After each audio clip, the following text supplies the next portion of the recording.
Please.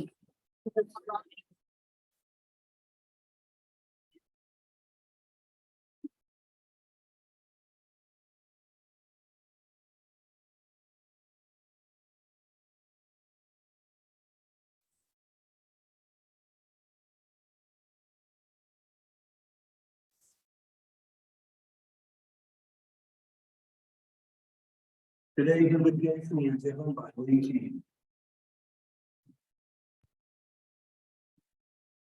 Thank you, President Greg. Let's bow our heads. Dear Lord, we just thank you for the many blessings, in many ways that you bless our lives in our Rotary Club. May we know that every good gift comes from you, but also know that life does throw us some curveballs, but you're near us all the time. May we always live with an attitude of gratitude each day. May we always find ways to help those in need in and around our community. Amen.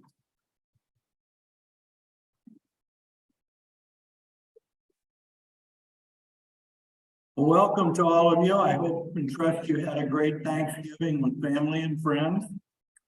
And I do want to thank those Rotarians that stepped forward and volunteered to help fill the slots for the bell ringers and for the great job that Angel Electi is doing in making all those arrangements. And I know it's never easy to find volunteers, but you stepped forward and I really appreciate that. And now Secretary Lynn and the Secretary's report. Thank you, President Greg. Lee just got done talking about blessings and we have a real blessing to announce. Dave Gallipoo, happy birthday tomorrow, number 90. Right now.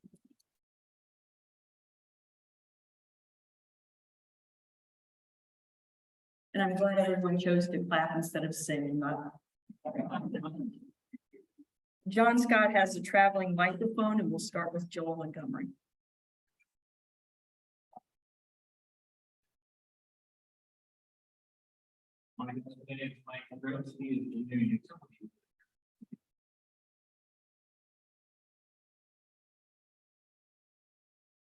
Dan Starcher.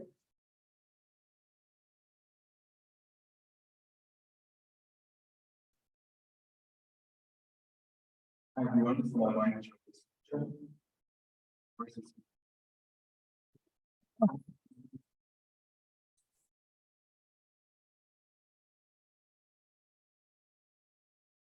And our exchange students, Shuzit and Zooming, maybe have some updates for us.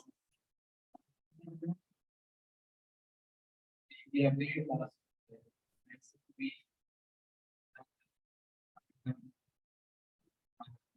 Bowling match with plus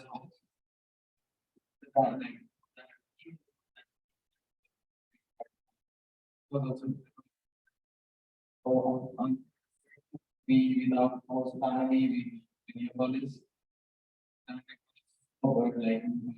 Like we got to see basically and spend time with and also the family and make on Saturday and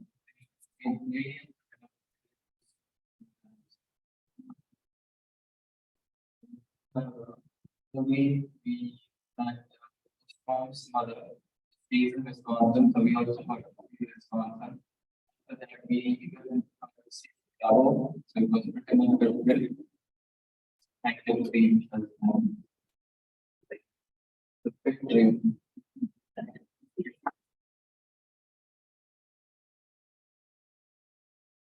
Now we have our voting employees. We are voting around city in our voting. We are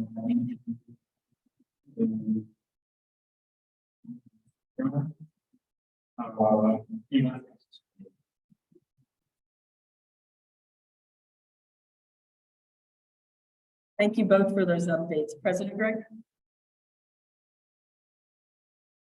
Well, it's great to see you both back. We missed you for the few weeks you were off. And remember, if you have an activity that they could attend, please let them know. We'd love to have them going on trips or whatever excursions you might be doing. And if you know of anybody that would be interested in being a host parent, I'm sure that Brent is still and Kathy is still looking for people for the rest of the year. So we appreciate that.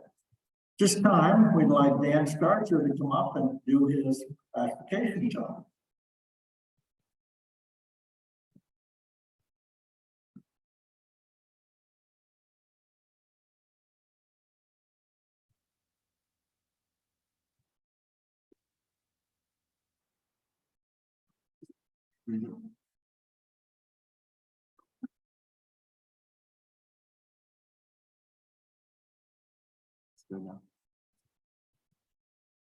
Hello, everyone. I'm Dan Starcher. I'd like to thank you for having me become a member of Rotary.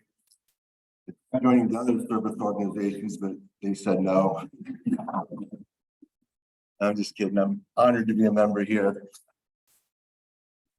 Say a little bit about myself. I graduated from Norway in high school in 1984. And I enlisted in the Army and was stationed in Fort Bliss, Texas. After returning to Ohio, I attended Ashland University, graduating in 1993. In 2000, my wife and we got married, and we have a son who plays on the golf team at Tiffin University. And I know many of you from my time in the newspaper. I worked there for 13 years. And in 2012, I won the Associated Press Award for Best Photographer.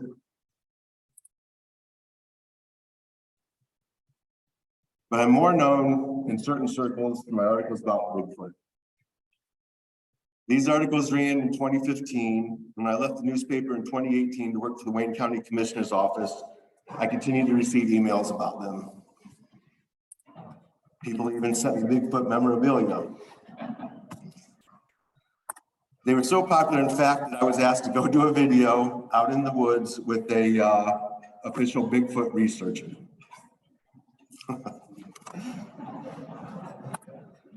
That's about all I have. Thank you again for having me in Rotary, and I'd like to thank Ron Amstutz, who may not be here today, for inviting me.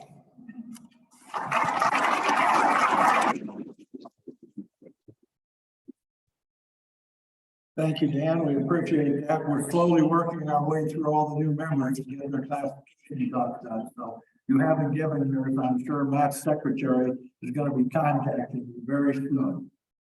So welcome to our guests today. Of course, Izumi and Suji and Jody and Mike, and we hope you enjoy the program. And today's speaker will be introduced by Mary Beth Fern. Good afternoon. I hope everybody enjoyed Thanksgiving. I know I did. A little too much cooking and cleaning for me, but we'll be eating turkey sandwiches for the rest of the week. It is my pleasure this morning to welcome Lori Reinbolt and hear her story of welcoming a soldier home. Lori, as you can tell from the big smile on her face, is recently retired as the president and CEO of the Orville Area Chamber of Commerce. I've had the pleasure of working with Lori for many years and serving on the Orville Chamber Board, and have appreciated her and her commitment to our county. And with that, I'll turn it over to Lori.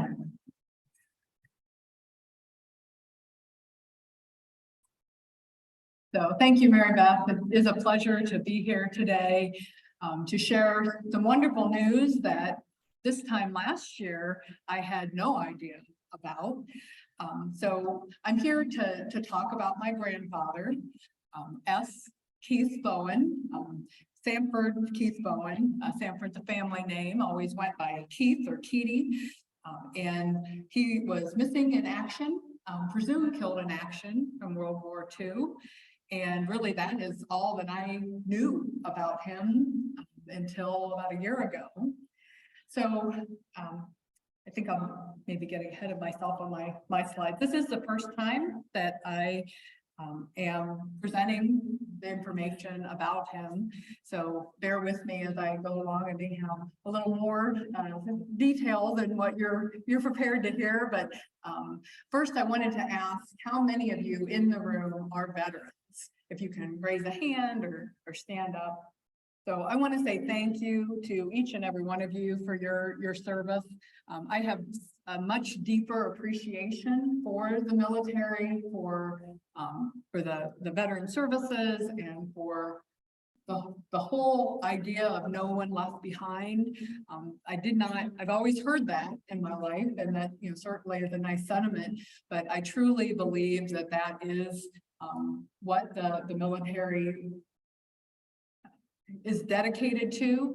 And I saw that firsthand from all of the officers that we worked with and all the military personnel that did extraordinary work to, after 77 years, being able to identify and bring that grandfather home.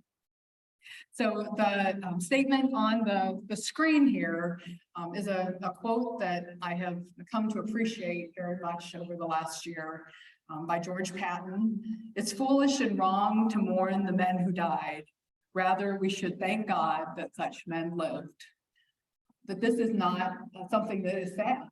This is a celebration and a remembrance and truly a gift to my family. So on the screen is an excerpt from the official press release. I thought that would be a good place to start to give you an idea of how things came about here. So the Defense POW MIA Accounting Agency announced that U.S. Army Private Sanford Keith Bowen, age 26, of Ashland, Ohio, killed during World War II, was accounted for March 21st, 2022. In January 1945, Bowen was assigned to Company I, 3rd Battalion, 157th Infantry Regiment, 45th Infantry Division. This was also in the 7th Army. The unit was attempting to secure terrain near Ruppertswiller, France, when it was surrounded by German forces while being pounded by artillery and mortar fire. Company I and 4 other companies surrounded with it were given the order to attempt a breakout on January 20th, but only 2 men from Company I made it through German lines. The rest were either captured or killed. Bowen was among those killed, but his body could not be recovered because of the fighting. Beginning in 1947, the American Graves Registration Command, the organization that searched for and recovered fallen American personnel in the European theater, searched the area around Ruppertswiller, finding 37 unidentified sets of American remains, but it was unable to identify any of them as Private Bowen. He was declared non-recoverable on May 8th, 1951. Military historians have been conducting ongoing research into soldiers missing from combat around Ruppertswiller and found that unknown X-8083, St. Avold, buried in Lorraine American Cemetery, an American Battle Monuments Commission site in France, could be associated with Bowen or 4 other soldiers. So number X-6083 was disinterred in June 2021 and transferred to the DPAA laboratory at Upland Air Force Base in Nebraska for analysis. To identify Bowen's remains, scientists from the DPAA used anthropological analysis, and additionally, scientists from the Armed Forces Medical Examiner System used mitochondrial DNA for analysis.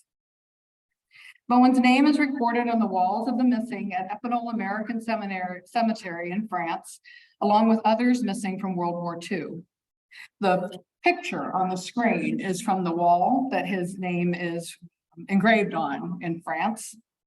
And a rosette has been placed next to it, indicating that he has now been accounted for.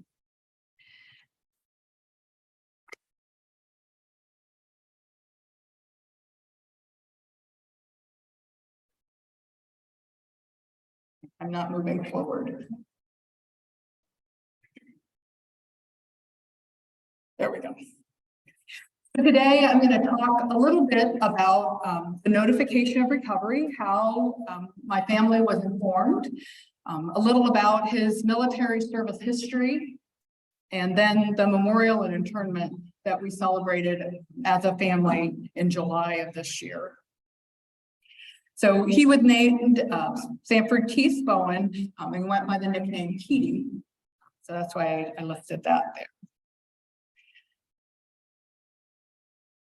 So it was a year ago, in December of 2021, that I received a letter in the mail from the repatriations office at Fort Knox, Kentucky, letting me know that I had been listed as a next of kin for my grandfather. Now, this was news to me. So going back, my grandmother and my father, so this is my paternal grandfather, they were listed for their entire lives as the next of kin, so that if there ever was an identification made, they would be the two individuals that were contacted.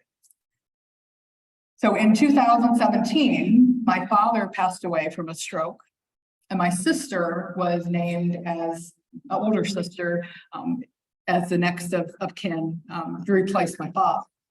Then my grandmother passed in 2018. I was named. I did not know that, but I was named as that next contact.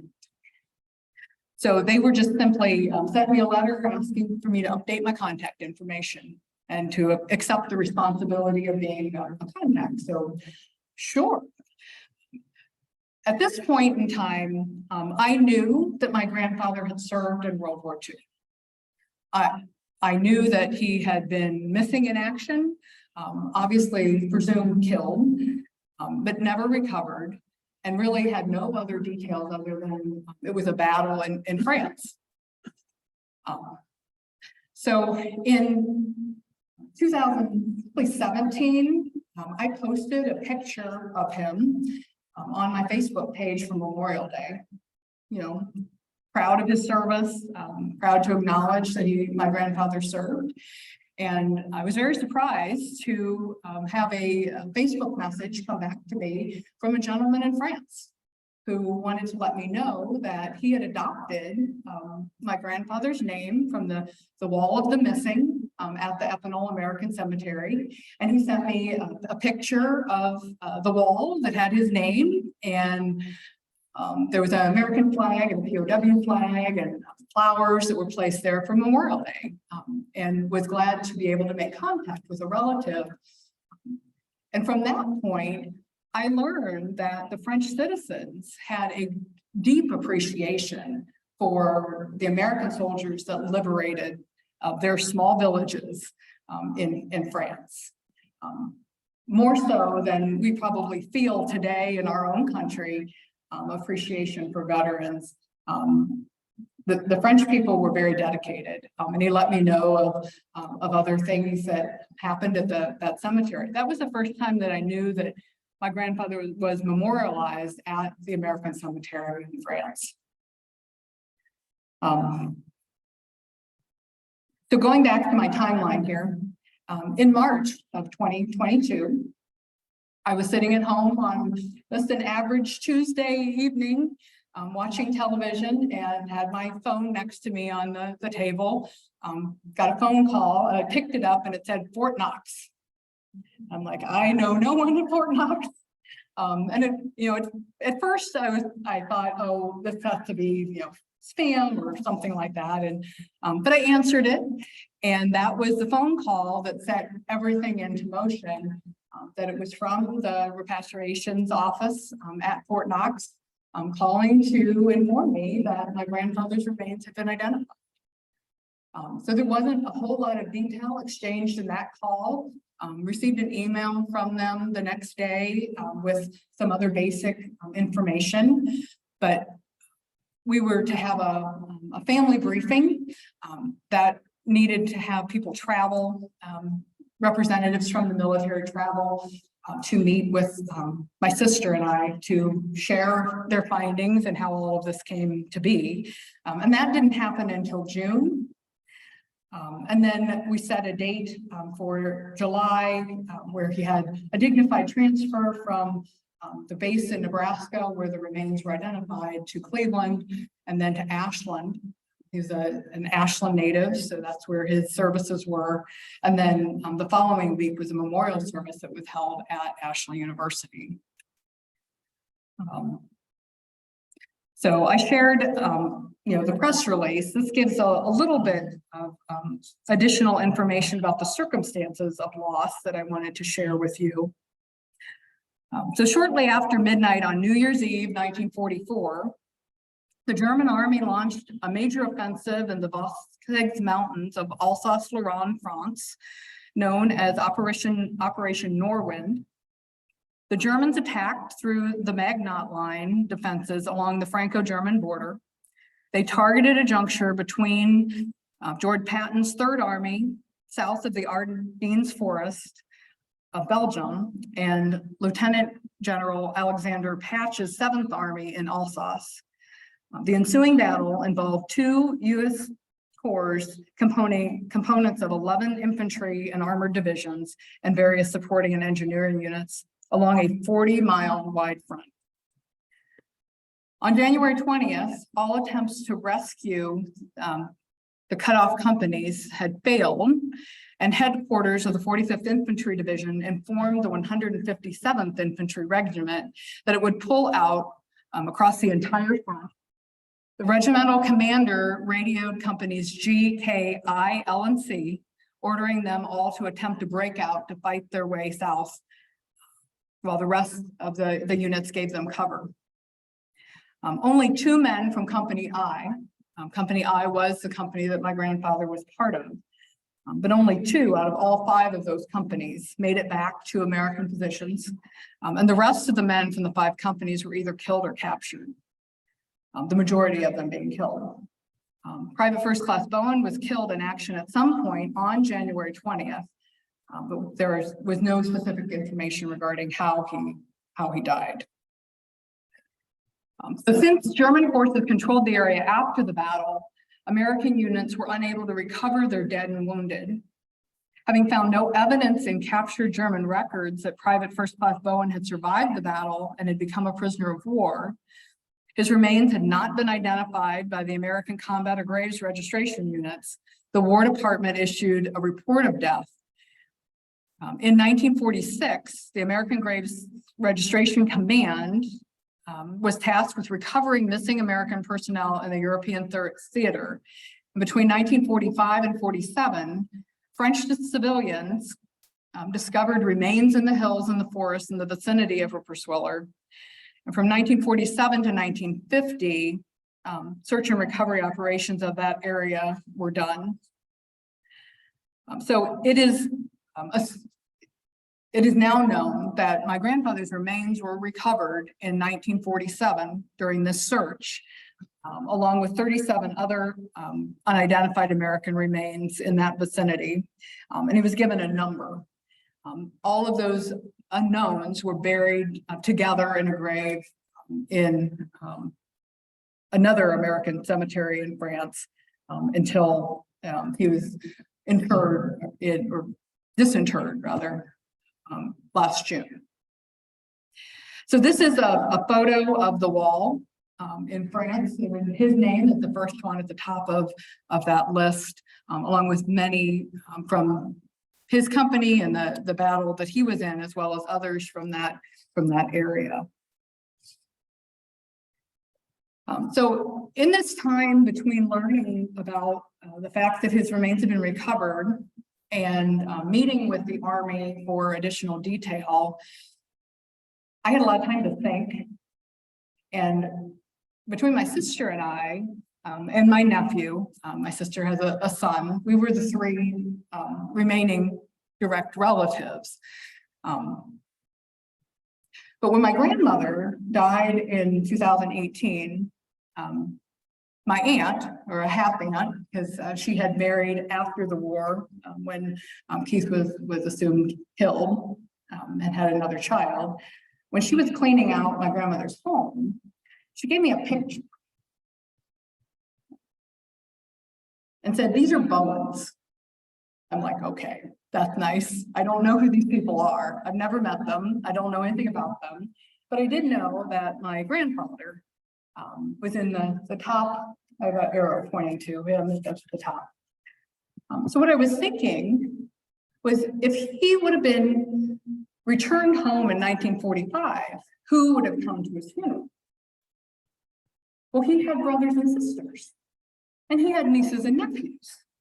These are people that were not known to me at all. So I talked with my aunt about, do you think that my grandmother kept in touch with any of these people?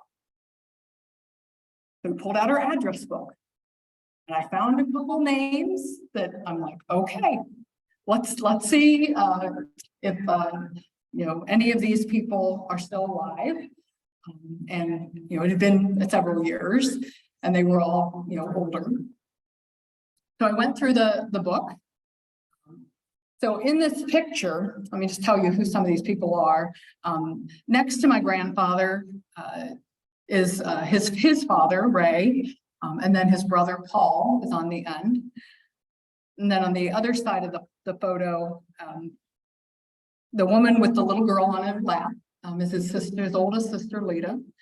And next to her is his sister, Wilma. And then all of the children that are there are all nieces and nephews. The photo was taken about 1940, so certainly before the war. And there were a number of other nieces and nephews that were born later. So we ended up with 11 nieces and nephews total. So there were quite a few people that I felt they have a right to know that we have found this information. So I found three, I went too far. I found three addresses, and I wrote letters to them. One to Janet, who is the little girl sitting on her mom's lap. That's Lita's daughter. One I wrote to Tom, who was named after my grandfather. That was his brother Paul's son, who was named Thomas Keith. I found out that Tom had passed away, but his widow received the letter. And then Connie, who is the girl with the big, huge smile and the glasses in the middle of the photo, who is 91 years old and lives in Florida. And I sent letters to all of them saying, I don't know if you know who I am, but I have to share this news with you. And if you would like more information, please contact me.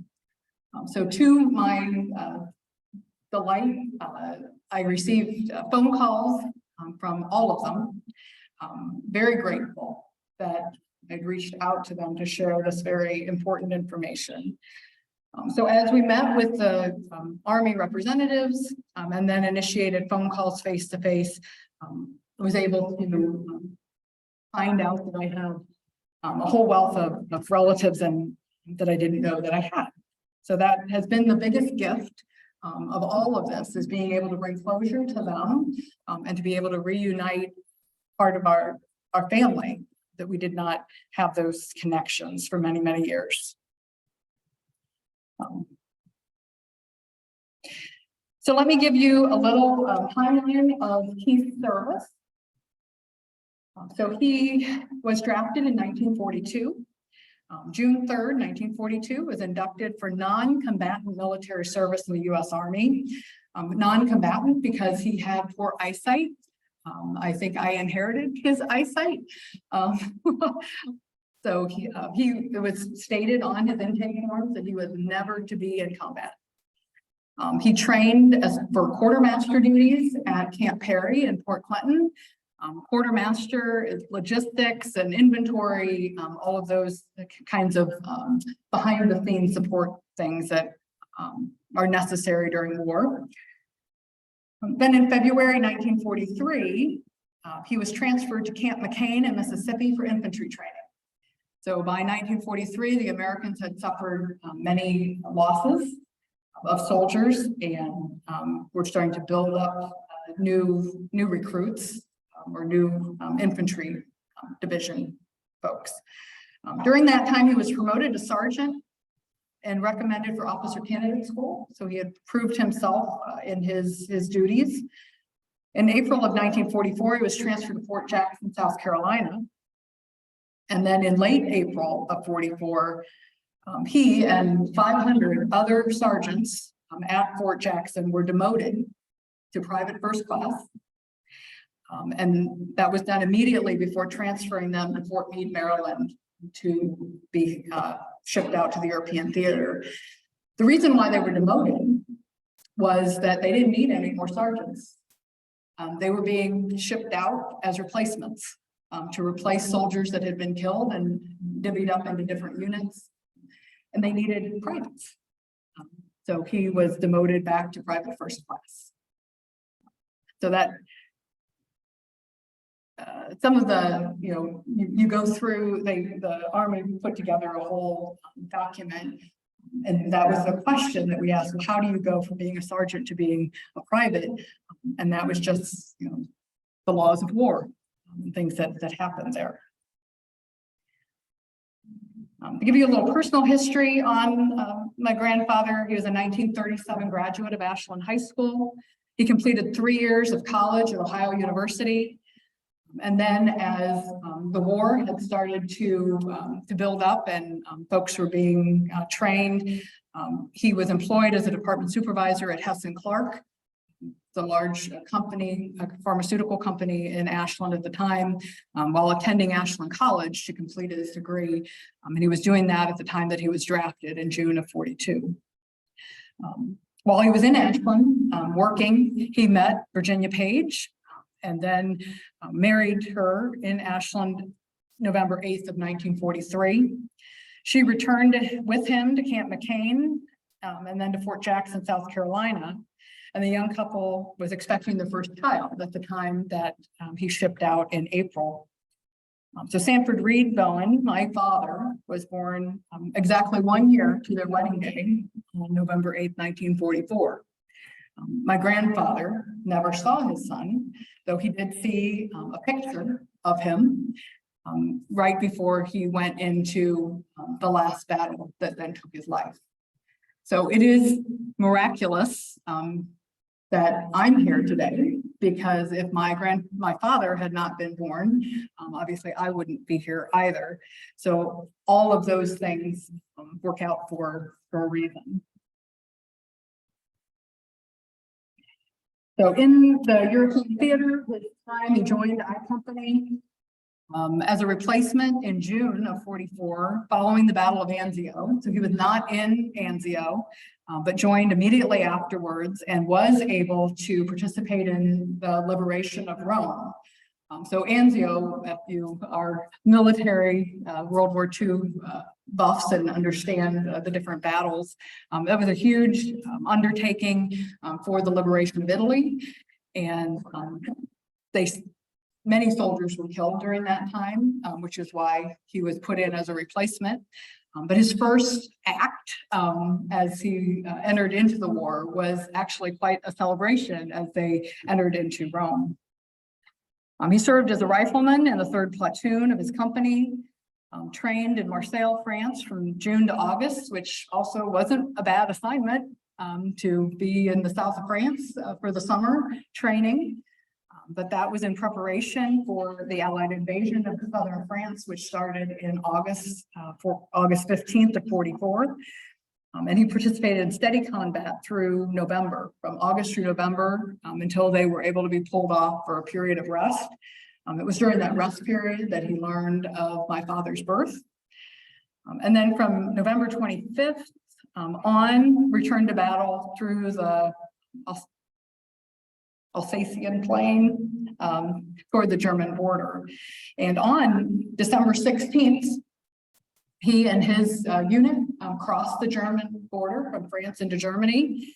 And this picture was taken as they crossed the border. It is rather miraculous. This is a very rare picture. I had it, found it within some papers that I had, but found that it was very, very rare as I started learning more about the battle.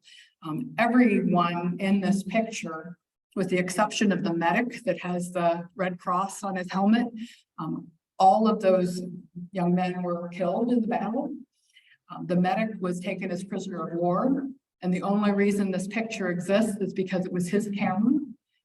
And somehow the camera got sent home. And when he came home, the film got developed, and he talked with some of my grandfather's relatives and shared a copy of the picture with him.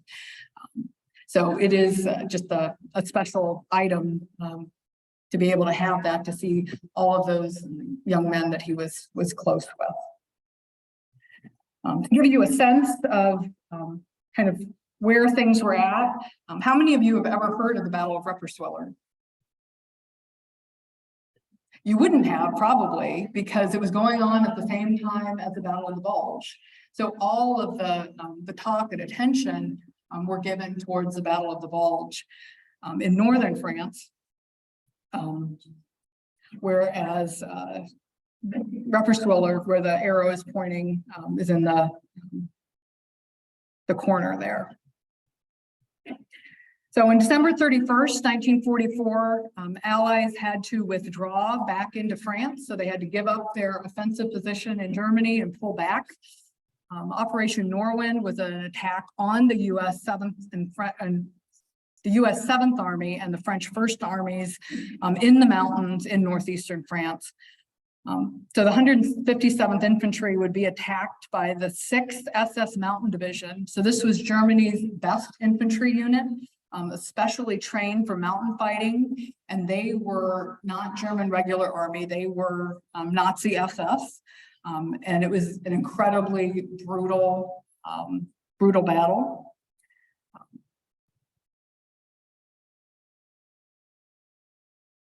So this is a map that shows from Marseille in southern France to all the way to the northern part of France where Rupperswiller is. All of that ground was covered on foot by my grandfather's unit during his time there between August of 44 and January of 45.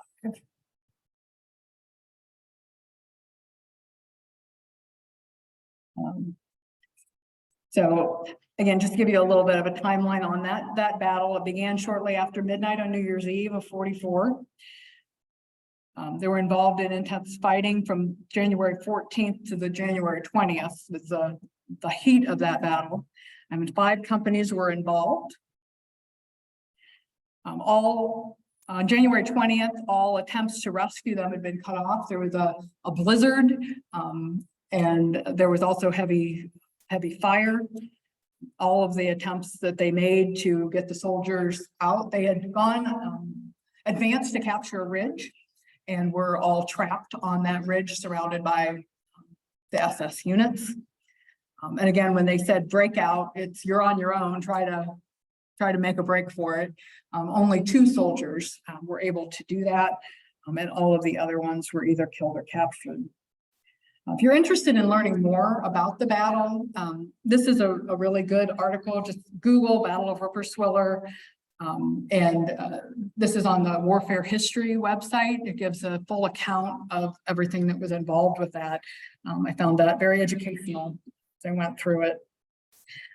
And then my last couple things that I want to share with you is just how we memorialized my grandfather when he was brought home. So this is at Cleveland Hopkins Airport in July of this year. So my sister, my husband, and I see us standing there as a coffin came off of the airplane. So the African-American soldier standing there was his escort. So escorted his remains from Nebraska all the way to Ashland. And that is something that the military always does, is you never leave that soldier anywhere along the route. He was with him that entire time. So there were many military units from around Northeast Ohio that assisted with every aspect of of his memorial. And then this is probably the most touching to me, is that the transport from Cleveland Hopkins south on State Route, or yeah, 71, Interstate 71, at every overpass, the fire EMS units all displayed flags, and their had their representatives there saluting or holding flags up on every one of those bridges coming in.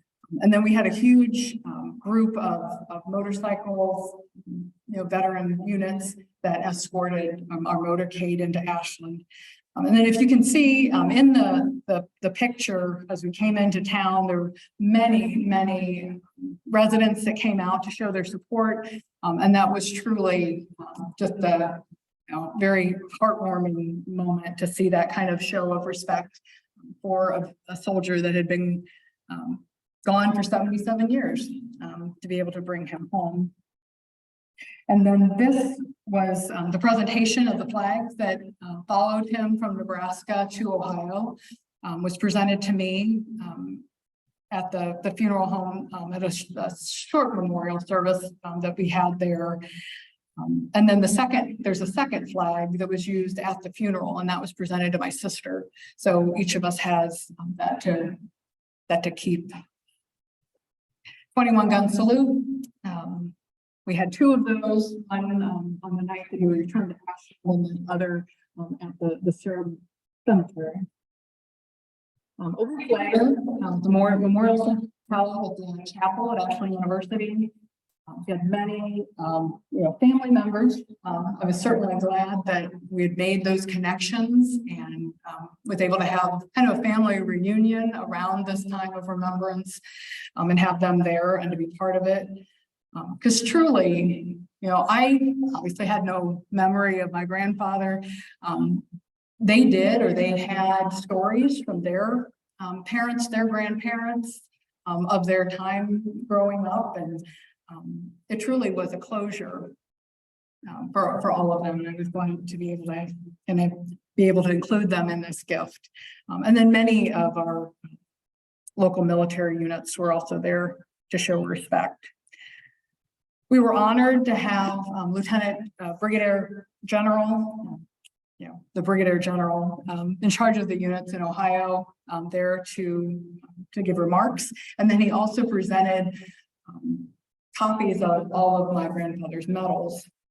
So here's just a quick snapshot of those. So in addition to the typical service medals that everyone that would have served in the European theater would have received, as well as a medal for serving stateside during the time that he was involved there. He also received a Bronze Star and a Purple Heart.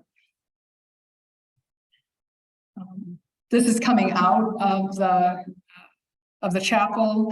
Had this wonderful bagpipe player that if you've ever heard bagpipes in this type of a situation, truly brought tears to her eyes, and just the emotion of the day. We were also honored to have flags of freedom, provide American flags that line the sidewalks and all of the walkways around the chapel, just for that added touch there. And then this is at the cemetery. So he's buried at the Mount Hope Cemetery in Shiloh. He would have had a right to be buried at Arlington or at the Ohio Western Reserve Cemetery in Rittman. Though my grandmother years ago had placed a marker for him, wanting to have him in a family plot next to her and my father in Shiloh, which is where her family grew up and where her parents are. So we honored that, and that's why he is placed there. The military provided all of the accommodations, from the transport to the services to flowers, photography, videography. It was live streamed. The casket, the vault, All of these things were provided to our family without cost, which again goes along with that sentiment that I said at the beginning, that no one left behind. And they certainly were making right something that had been left open for a very long time. If you may not realize, I mean, even though he was declared unrecoverable in 1951, he never received a death certificate. So it wasn't until March 22nd of 2022 that the death certificate was actually issued. So if you have dealt with family members going through the process of all of the legal things that you have to do when someone passes away, the death certificate is an important piece of information. My grandmother was never able to receive any military benefits because she never had a certificate of death because the body had never been recovered. So again, this, that we now have a death certificate. His date of death is January 20th, 1945, but the date on the death certificate is March 22nd, because that's when he was officially identified. And then this is a picture of me with my sister and my nephew and Major Jason Brand, who is with Guard unit headquartered at St. Airport. He currently now is serving active duty with the National Guard, but he, with our liaison to the military, walked us through all of the procedures and answered all of our many questions from the time that we learned about this all the way through the funeral and then shortly after. So that is my time, and Greg has been kind not to cut me off as I probably rambled a little bit here. Lori, that is an amazing story, and you made an amazing presentation. I tell you what, the audience, I watched a lot of audiences, but this was one they paid attention. And it's great that we have learned to bring our heroes home. Yes. It was the last war that they had the option of being interned there or bringing them back. All the other ones, we brought them back. And we're still getting them from Vietnam and every place else. But it's a great story, and I wish I was saved just for next Veterans Day. Okay, you'd have been perfect for Veterans Day. Well, anyway, it was a great presentation. Thank you very much.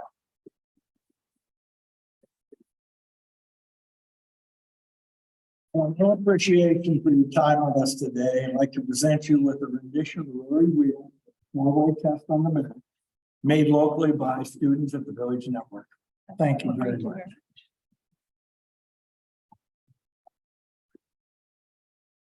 Next week's program will be Elaine Bozick discussing Rotary's Operation Pollination. We will also have a classification talk by Jackie Ray. Have a great week. We'll see you next Monday.